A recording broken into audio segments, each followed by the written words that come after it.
Sales and marketing is everything. It's the lifeblood of the business, right? And so if you're great at operations and logistics, but you suck at sales and marketing, well, great. You're going to have a fantastically run business that barely makes money.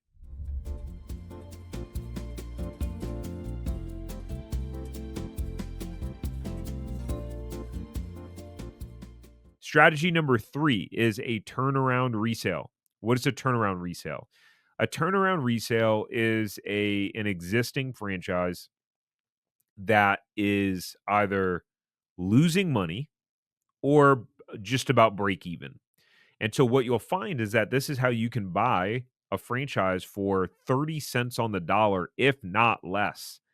As an example, another client that we had, a gentleman that we helped buy a resale, and there was a home services franchise that had two previous owners for that specific territory, and both of them never really did any sort of great numbers in that territory.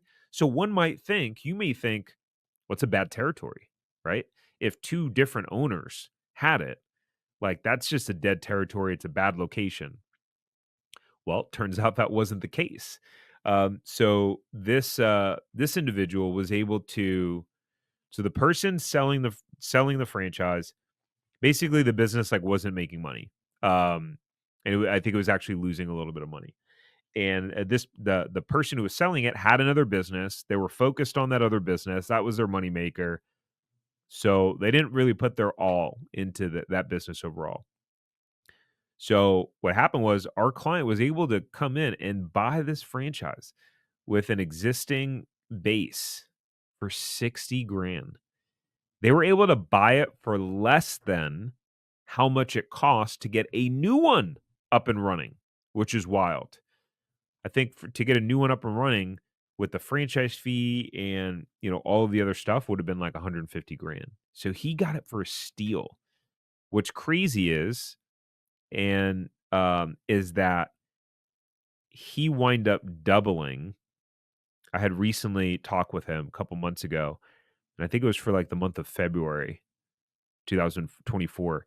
He doubled. He's basically at 100% year over year in revenue, which is wild. And it's just because he was all in. He went full time in the business right away, all in. It's not to say he didn't have his challenges.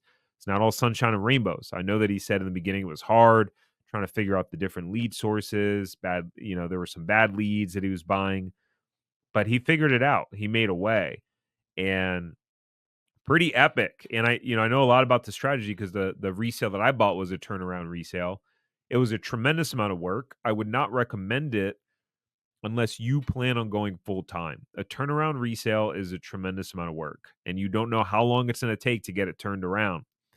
Again, you potentially going to get it for 30 cents on the dollar, if not less, but you need to be full time in the business for a turnaround resale. Or the other option is you combine that with strategy number 2 and you hire someone who has, as an operating partner, I'd recommend, who has experience in that exact type of business, right? So they like if it's a home service thing and it's a painting franchise, like you want to hire someone that has experience in it overall. And you want to hire someone who's really good at sales and marketing.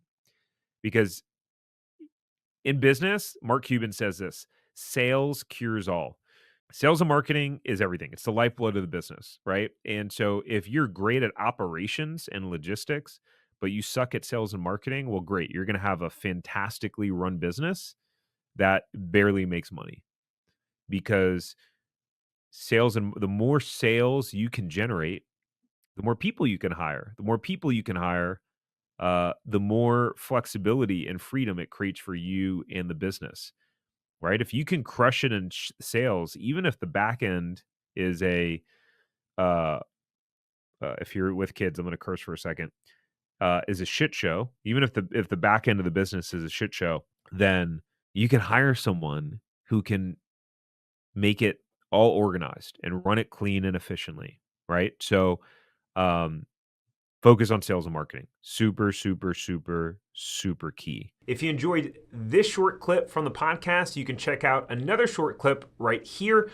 Or if you want to watch the full episode of this podcast, you can watch that here. And remember, knowledge is not power. It's applied knowledge that's power. Take care. Have a great rest of your day.